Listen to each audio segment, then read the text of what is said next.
A população brasileira está envelhecendo. De 2012 para cá, houve um crescimento de 19% na população de idosos. Hoje, já são mais de 30 milhões de pessoas na chamada terceira idade aqui no país. E como envelhecer de forma saudável? É o que nós vamos conversar hoje no Papo de Psique Entrevista.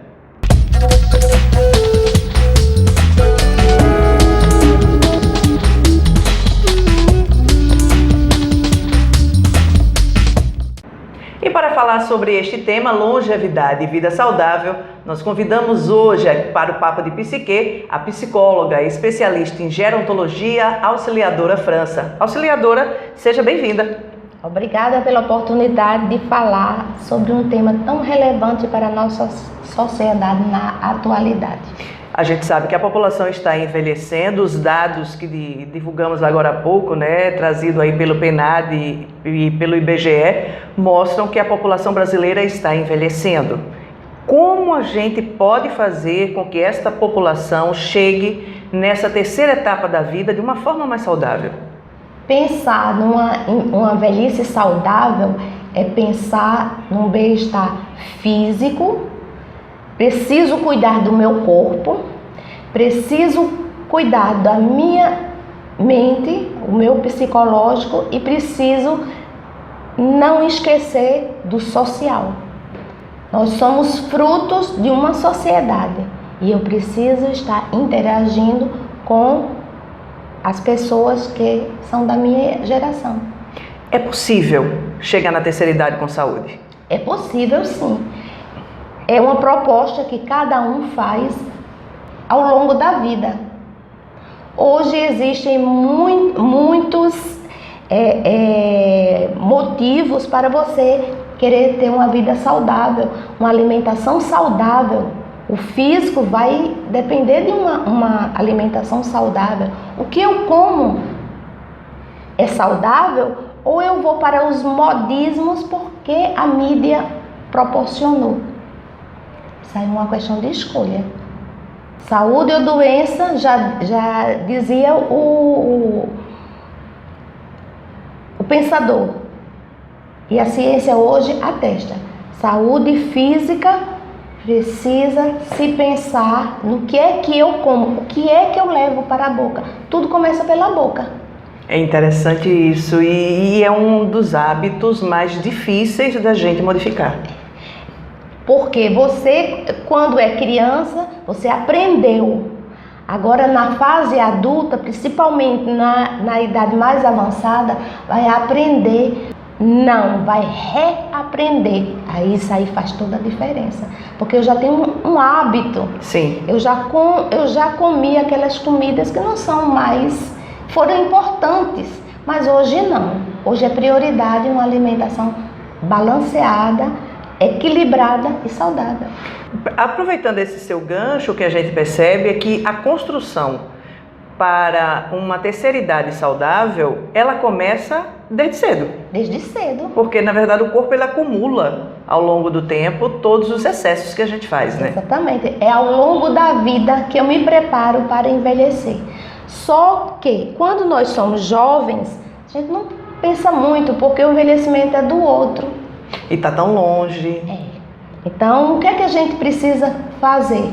Pensar, 25, 30 anos, eu vou envelhecer, eu quero envelhecer, mas com saúde. Então, vou me preparar.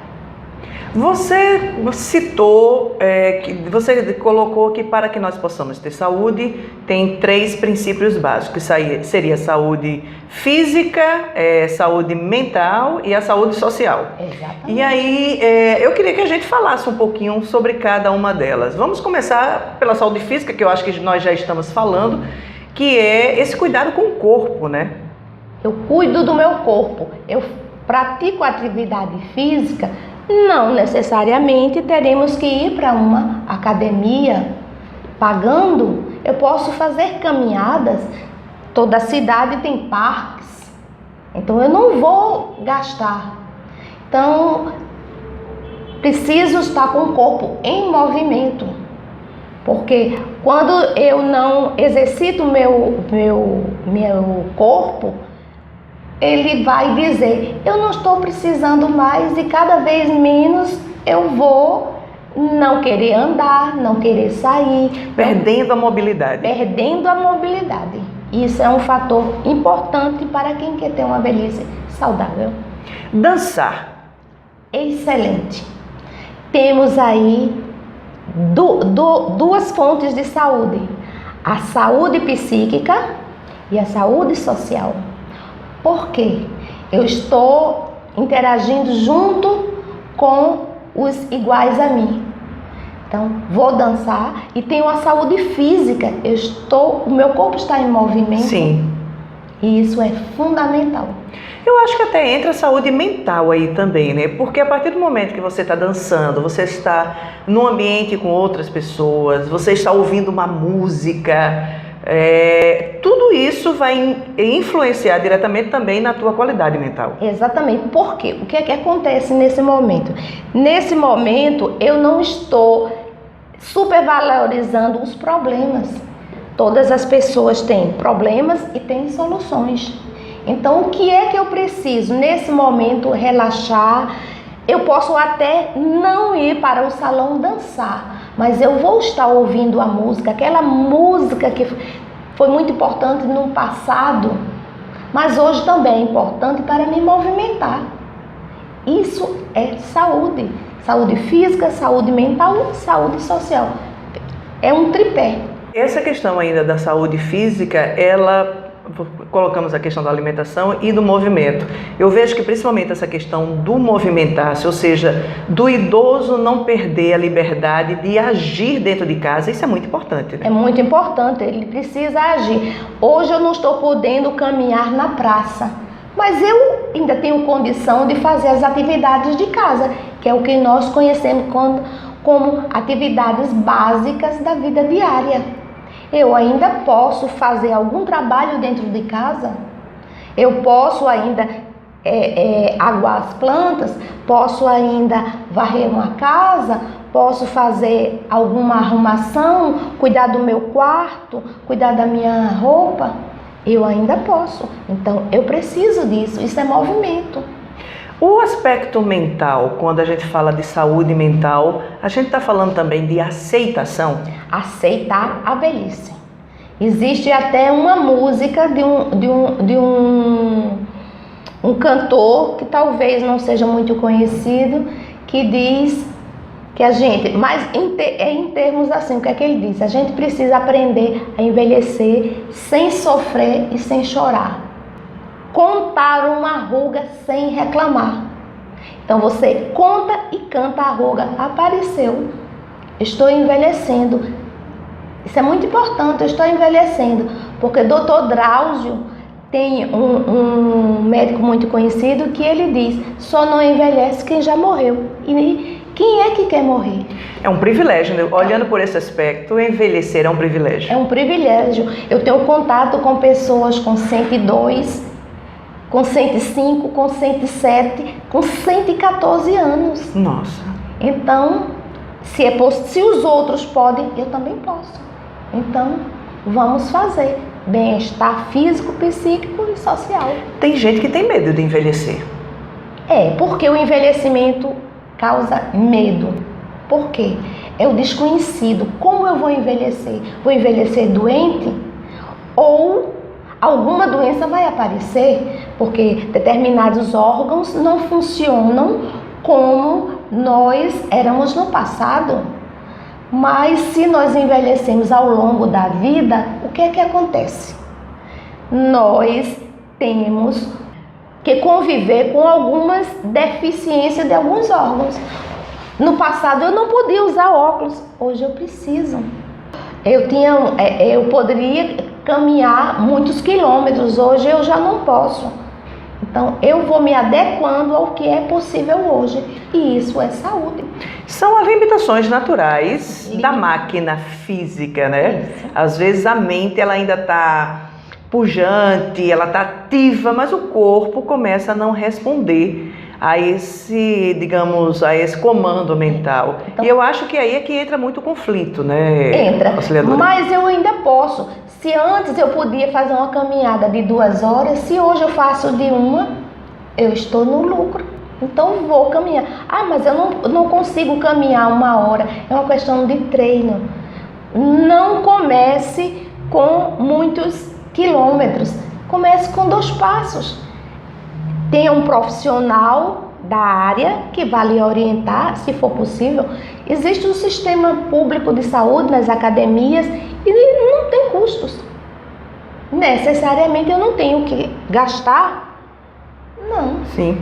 Eu posso fazer isso tudo de uma maneira saudável e não. O gasto aí é só de quê? Da energia diária. Só isso. A relação da família com esse idoso. Porque quando a gente fala de aceitação, a gente fala tanto da pessoa que está envelhecendo, porque ela vê aí as suas dificuldades, né? E ela tem que começar a conviver bem com as suas limitações. Mas eu percebo que a família também, em alguns momentos, não convive bem com essas limitações. O que é que precisa aí? Eu me estabelecer como idoso e, como é que se diz, manter o meu posto. Eu sou mais velha do que os meus descendentes e eu posso fazer, não vou poder fazer tudo, mas alguma coisa posso. Eu estou orientada, eu estou consciente e por que não? Os outros precisam, eu respeito os outros e os outros me respeitam. É a aceitação mútua. Nesse campo da saúde mental, como é que a gente poderia avaliar hoje essa população idosa?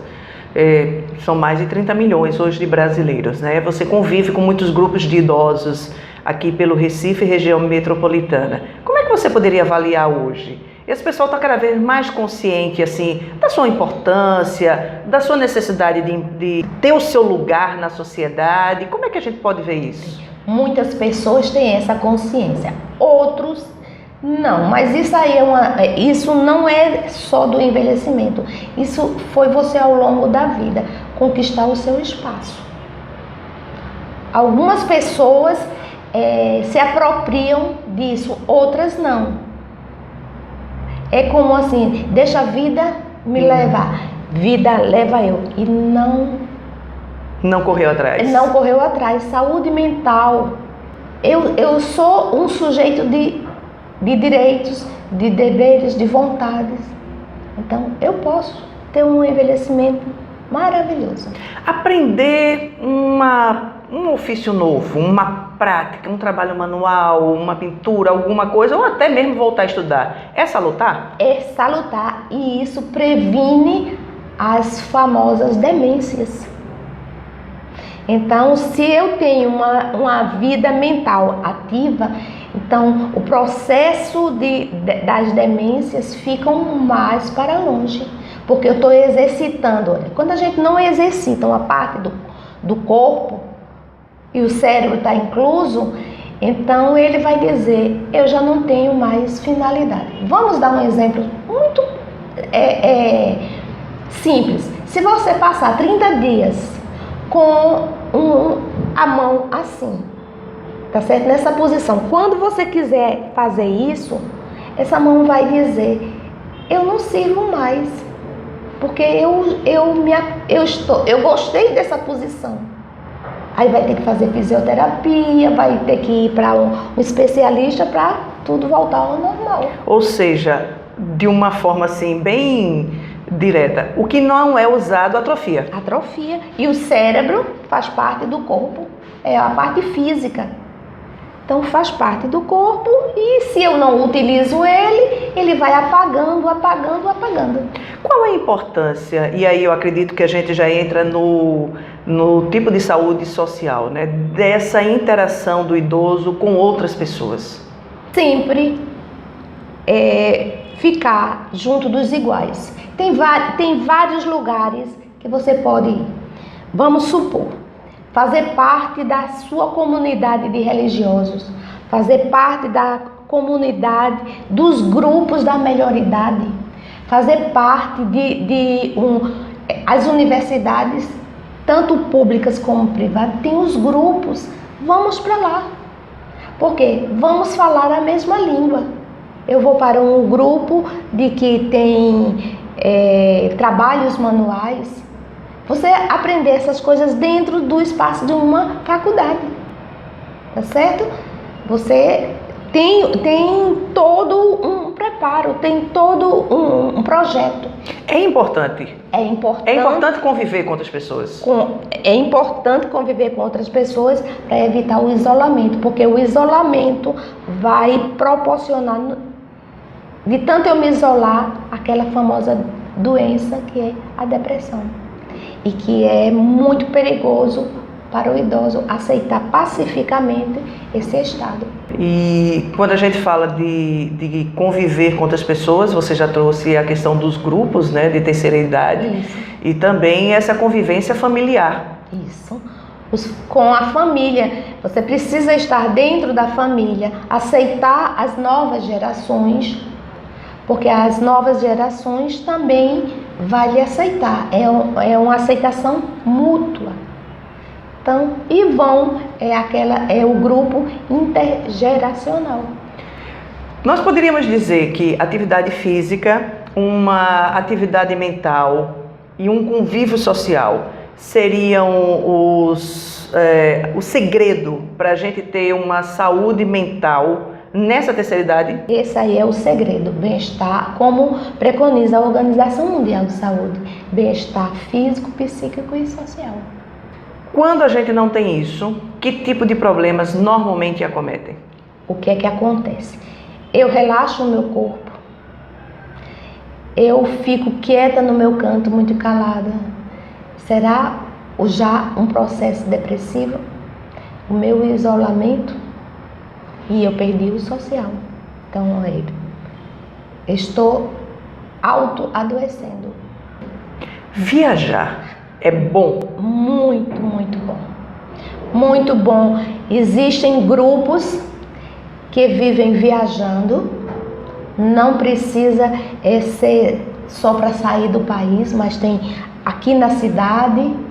Inclusive tem alguns programas para conhecer a cidade. E é só chegar. A Prefeitura da cidade de Recife tem esse programa. Tem esse programa, às sextas-feiras, é só dar o nome, e tem um ônibus que leva para as pessoas. Mas tá certo, se tem um quantitativo mínimo. Mas tem outros grupos, tem grupos de escolas, grupos de igrejas, é só a pessoa procurar.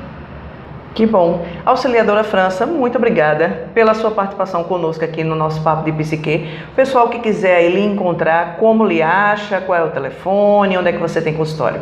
O meu telefone é o 99968-6131.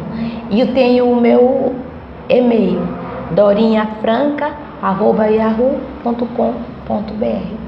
Muito obrigada mais uma vez pela tua participação. Espero que você tenha gostado aqui da nossa entrevista. Não esquece de curtir, compartilhar e deixar teu comentário aqui embaixo do nosso vídeo. Na próxima semana a gente volta a nos encontrar aqui em Papo de Psique. Até lá!